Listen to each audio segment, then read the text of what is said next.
Setiap hari makan tapi tidak buang air besar. Berak di dalam tubuh pergi ke mana? Sembelit tak dapat keluar. Saya beritahu anda cara yang bagus. Anda hanya perlu sapukan sekali sebelum tidur. Esok pagi terus buang air besar dalam jumlah banyak. Anda teruskan sapukan selama setengah bulan. Akan dapati diri seperti orang baru. Semalam sapukan sekali. Sehari buang air besar 4-5 kali.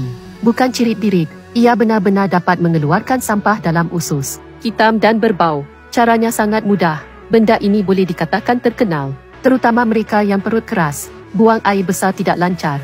2-3 hari malah 4-5 hari baru ketandas. Atau katakan setiap hari jongkok setengah jam baru keluar. Cuba ia, bantu mengatur fungsi usus. Membuang air besar dengan lancar.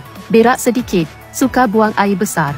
Usus tersumbat, bekalan berak tertumpuk. Malah perut bawah kembung sakit. Anggota badan tidak besar tapi perut buncit. Pasti waspada fungsi usus melemah. Metabolisme lemah yang menyebabkan gel usus ini khusus mengatur masalah usus.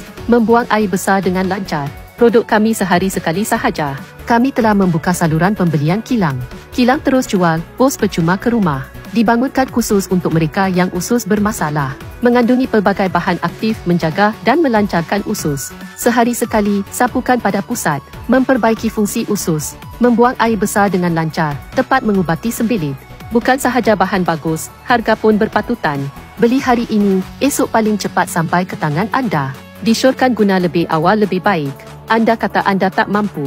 Untuk pastikan rakan yang sembelit tidak beli barang palsu, kami terus buka saluran rasmi kilang. Kilang hantar terus, semua orang mampu. Ramai yang belum pernah guna gel usus ini. Sudah putus asa mengubati sembelit. Jangan tangguh lagi. Hanya perlu sehari sekali.